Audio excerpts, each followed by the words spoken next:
Jack. This is about to be the most awkward email I've ever written, and I don't exactly know where to start. I'm the person that Jan was trying to set you up with. I'm writing to you because I ran into Devin Bunch last weekend, and I was joking to him about how I thought it was hilarious that his mom was trying to set me up with someone, and the fact that she'd actually used the term cyberbullying. I really just couldn't get past that. When Devin asked who with, and I told him your name, he proceeded to tell me what a cool guy you are in enough detail that I figured it was at least worth sending this email. Despite how ridiculous it may actually read. I don't know what Jan told you about me, so I'll give you the basics. I grew up in Sac, then went to San Diego for undergrad, then moved to the Bay Area for grad school. Right now I'm in my 4th year of graduate program in biology. Outside of being a big science nerd, I play a lot of softball and I try to surf when I can. I'm also a big sports fan, so I like to go to live sporting events as much as possible. Living in such close proximity to two ballparks, football stadiums, and arenas is definitely a plus living in the city. That and all the amazing restaurants. Also being a big fan of food. Another great advantage is being so close to home. I'm able to spend a lot of time with my awesome family. I attached a picture so you can associate a face with the writing, though I have to admit that attaching a picture also makes me feel pretty ridiculous. But I suppose that just goes along with the general feeling of being set up with someone by a family friend. It's a picture from my 28th birthday party last September. So there's your super abbreviated laundry list of me. I'm not a big believer in getting to know someone over the email. No offense to the email dating masses, of course. It just seems that personality tends to get a bit watered down or lost. But if you have any interest in having an email pen pal, I'll give it a shot. Or we can just grab coffee or a beer the next time I come to Sac. Take care, Kim. Hi, Kim. Thanks for the bio.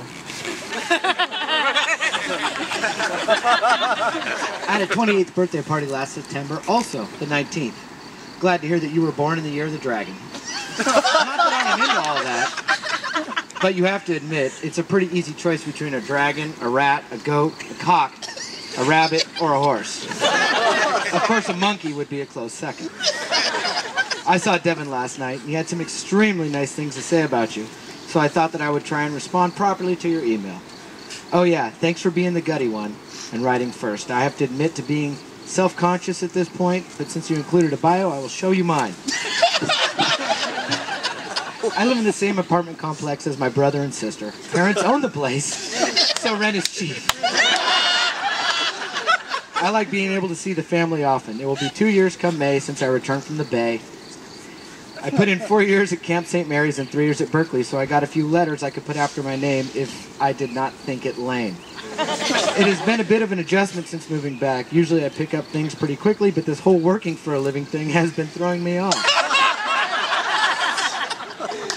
Some days I feel grown up, and others I am working on the buzz by noon. Go figure. Yeah, So it's almost water sea season. I'm going to get the boat all readied up on Saturday. Then I will go hang out with my crazy great aunt and cool ass grandma before heading to the River Cats to get silly with a bunch of my friends in the box. I guess you could say that I like to mix it up. When I am in Sacktown, I hardly leave the grid. Go Midtown. Ever since my friends opened up the Pirate Bar, it has been a bit nutty. When I get the chance to travel, I try to pick some far out spots. Saw Tokyo and hung out in Thailand in February. I do not want to give away all my secrets, so I better quit now. Oh, I do not have a picture uploaded on my computer, sorry, but when I look like this, except when I look like this. Anyway, cyber friend, I think my sense of humor is part bitter, part dork, and all sarcastic, so you'll not be offended if you let things rip. So I will not be offended if you let things rip in your next post. I hope all is well, and I hope that at least one extremely cool thing happens to you tomorrow. Peace, Jack. Hi, Jack. I can't believe you're not into the letters after the name thing. Half the reason I'm in grad school is so I can make everyone call me doctor. It's all about the prestige. But seriously, I've been in school for so long now that I can't imagine what the so-called real world must be like. That is to say, working for a living. Ah, the transitions to actual adulthood. I bet you even have business cards. That's awesome, though, that you get to travel. That is my only real incentive for wanting to make money. Well, that and season tickets at Arco Arena. I'm a pretty big Kings fan, so I've been struggling with a bit of depression lately as a result. However, I'm actually going to the game tomorrow night, and I'm pretty sure I'm going to witness the game that inspires them to go on to a winning tear and bring home the NBA title. They just need that one confidence-building performance. Basketball is my favorite sport to watch, but besides fouling, I can't play at all. I'm glad you wrote back. My favorite part of your email was your picture. And if I may say so myself, you're smoking hot. You're having a spectacular day. Take care, Kim. Kim, yes, I have a business card. I think they are colored bone. But mine was more like tarnished leather after a couple of months in the wallet. Oh, and I'm a land use attorney. So I work for developers in one really cool aggregate mining company. I learned a whole lot about rocks this year. I would say about as much as one can know without knowing anything about geology, although I still get cement and concrete messed up every once in a while. It is a decent job, and I work with some beautiful folks, especially for being attorneys, but the whole rigid schedule thing does not really suit me so well.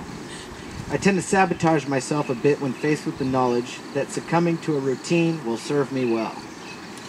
That is great that you get to see the hometown squad tomorrow. I think the Kings are going to pull it out. I'm developing a slight aversion to rooting for millionaires, but I have to admit that Sacktown would not be the same without our Kings.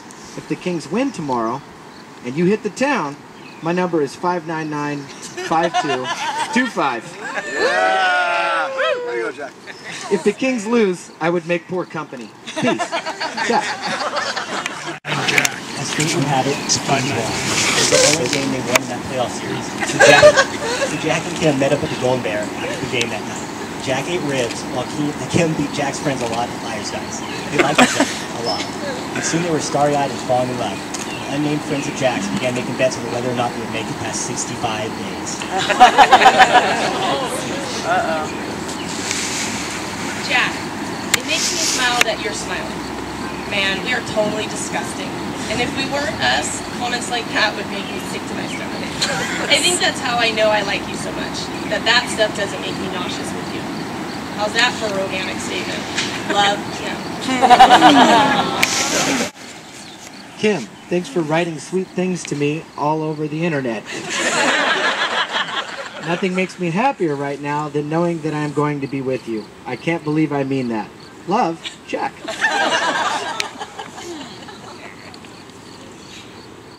Jack, so I think I figured this whole thing out.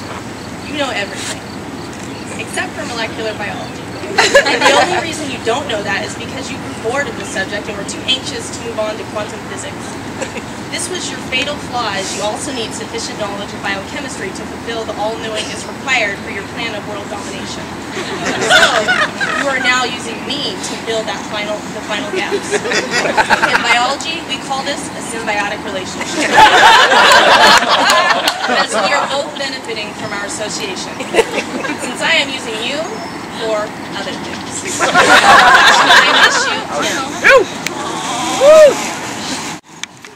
Kim, regarding you are using me to fill in the final gaps, I guess that is one way to put it. I keep trying to say something that comes close to describing the way I feel about you. Unfortunately, only movie quotes and cheesy song lyrics pop into my head. Please get to Sac safely. I'm looking forward to spending a bunch of time with the woman that I love. Yeah, that is you. Love, Jack. P.S. Do not worry about me being pensive or pondering or slightly unavailable for conversation. I love you so much that I would have to invent a time machine and go back and grow up with you to love you any more than I do. Yesterday, March, that's 1,825 days, which beats by a long shot the little bet the unnamed friends of Jack had going. And today they will start their anniversary count all over again. So it is appropriate that the next act in your story is their wedding vows. Jack and Kim have written their own individual vows that they will now share with each other.